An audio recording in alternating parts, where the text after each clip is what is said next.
have you avoided sewing curved seams? Are you afraid they're too hard?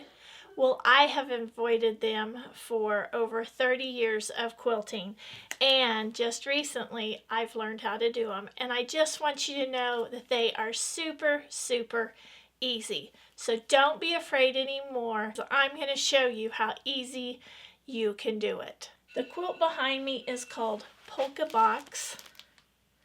It is put out by Saginaw Street Quilts, and this is what triggered me to learn how to do seams.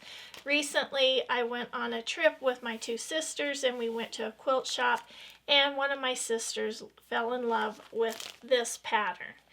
And I said, oh, but I can't do curved seams. And she really wanted this, and I said, that's okay, I'll learn how to do them. So I did. Now, I can't show you how to make this pattern, but I am going to show you how to make these units. I just am amazed at how easy these curves are. And now that I've added being able to sew curved seams to my skill set for quilting, I'm going to be able to make all kinds of new quilts. In this video, I am going to show you how to use the Circle Savvy ruler. If you have some templates for making circles, that's fine.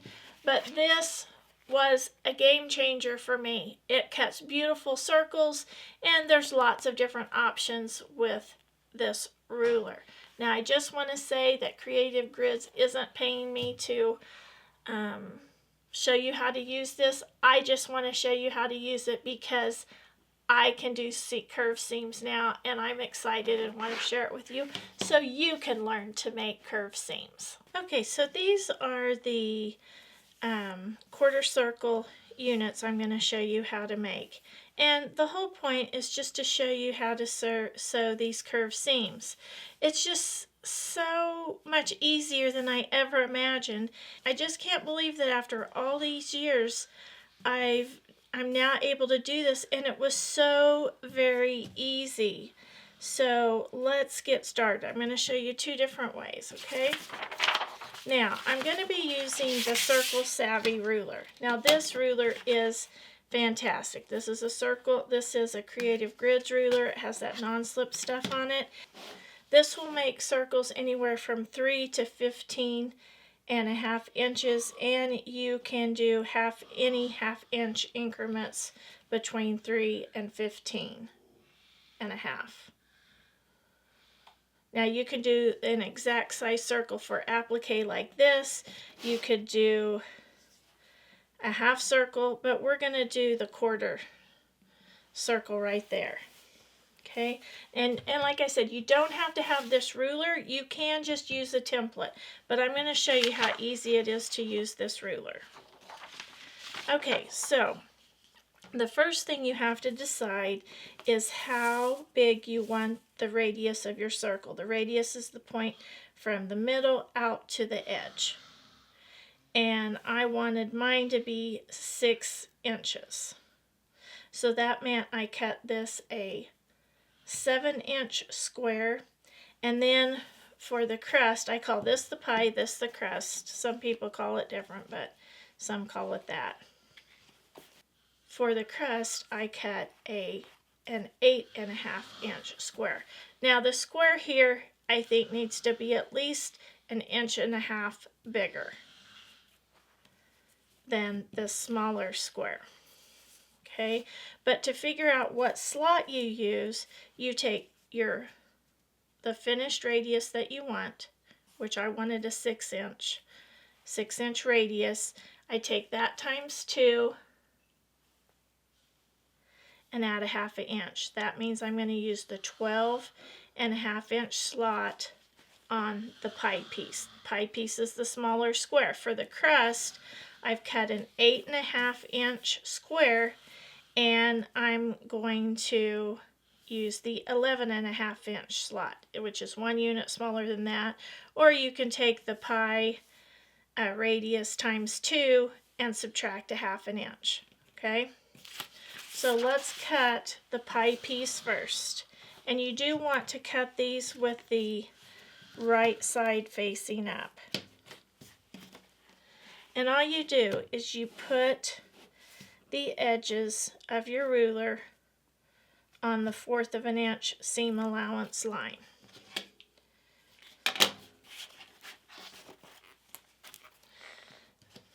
Okay. Now there's 2 sets of semicircles. This is for the 1/2 inch and this is for the inch. So I'm going to put this, this one got static in it. So I'm going to put this, going to line this up with the fold, I'm going to line the edges up with the 1/4 of an inch seam allowance. And for the pie piece, the pie piece is always a little bit bigger. I'm going to use the 12.5 inch slot. Okay, so I'm going to just put my ruler in there, my rotary cutter in there and cut that. Now here is the pie for that, and this is a leftover piece. Now I'm going to put the crust in there.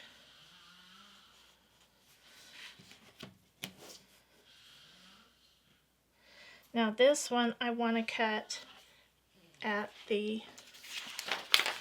on the 11.5 inch piece that I already calculated. Okay, so that is 11.5. And this is left over. Carla Alexander does have another technique where you can use 1 square and reduce the leftovers, and I'll show you how to do that in a minute.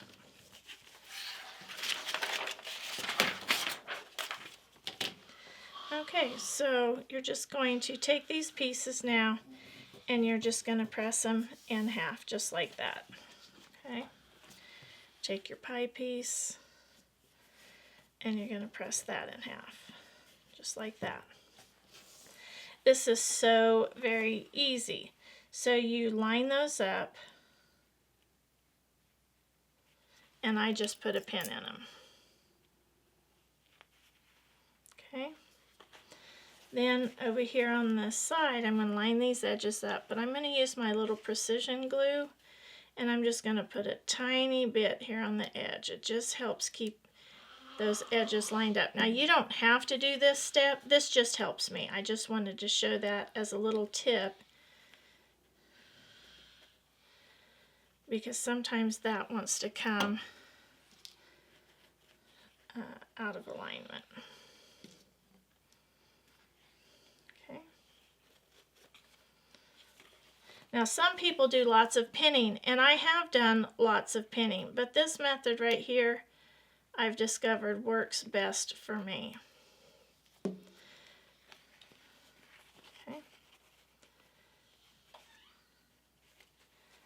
And I'm going to line that up. And you're just going to do the exact same thing I am doing here. Put a little pin in that. Okay, now that's ready to sew, and I'm going to show you how to sew that in just a minute. But before we do that, I want to show you how to use 1 square to make the arc, to make the pie and the crust with very minimal wastage. Now, Carla Alexander shows this. She calls this the equal exchange method, and the reason she said she calls it that is because you need the equal amount of lights and darks. Okay, so I'm putting these face up.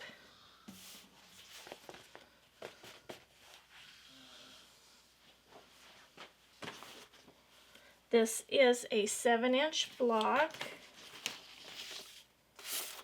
and I'm going to use the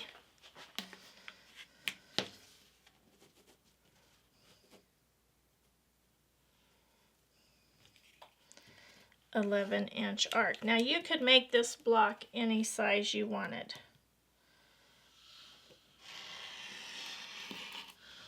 Okay.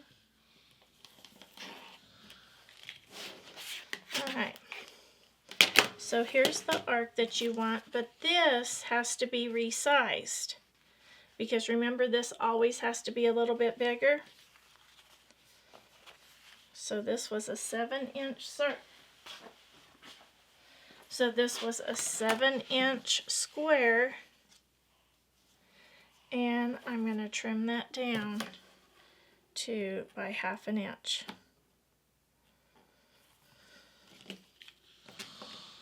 So now it is a 6.5-inch square.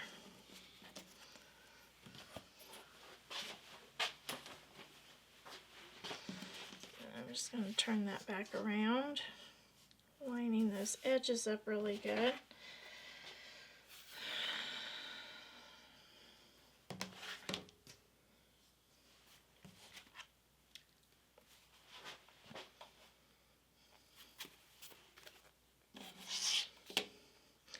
Okay, now I'm going to line the ruler up with, I'm going to line these edges up with the 1/4 of an inch seam allowance.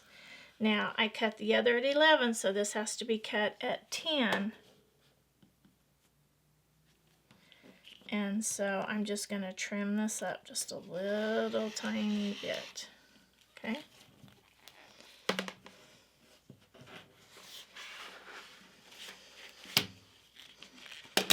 Then you've got your little pieces there, and then this is all the waste you have versus this. I really, really like that.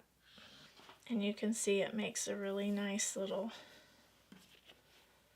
quarter circle. Okay, so now I'm going to take this to the machine and I'm just going to sew this up, and I'm going to show you how this is sewn.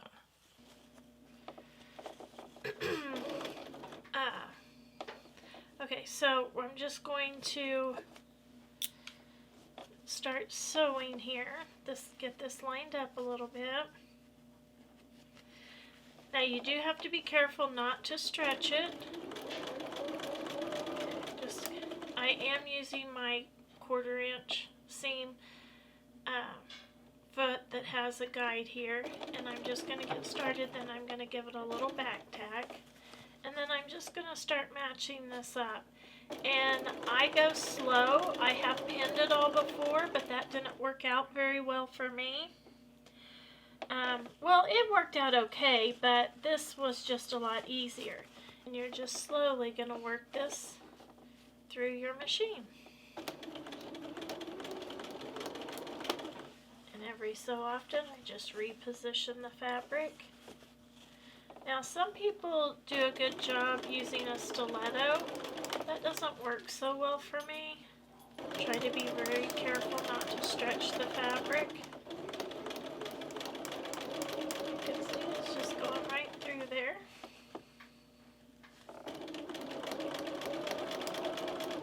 Every so often, I just stop and reposition the fabric a little bit. It takes a little bit of patience, and I don't get in a hurry doing this. But I love the results. I never really thought I would ever embrace sewing curved seams.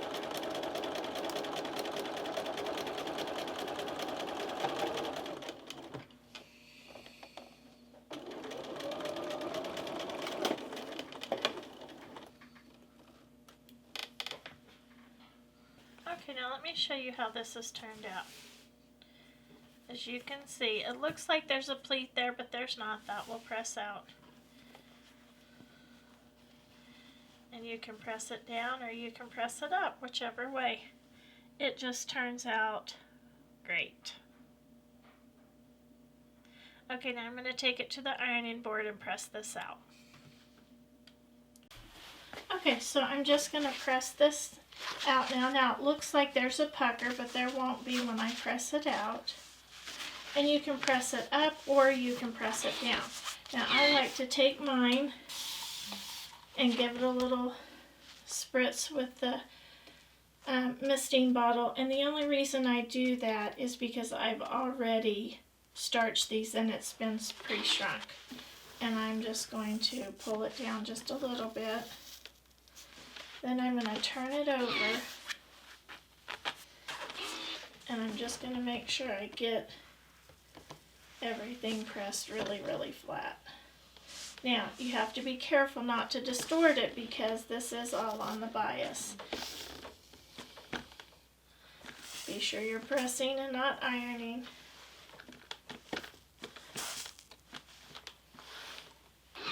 And there you have it, just a beautiful quarter set in circle.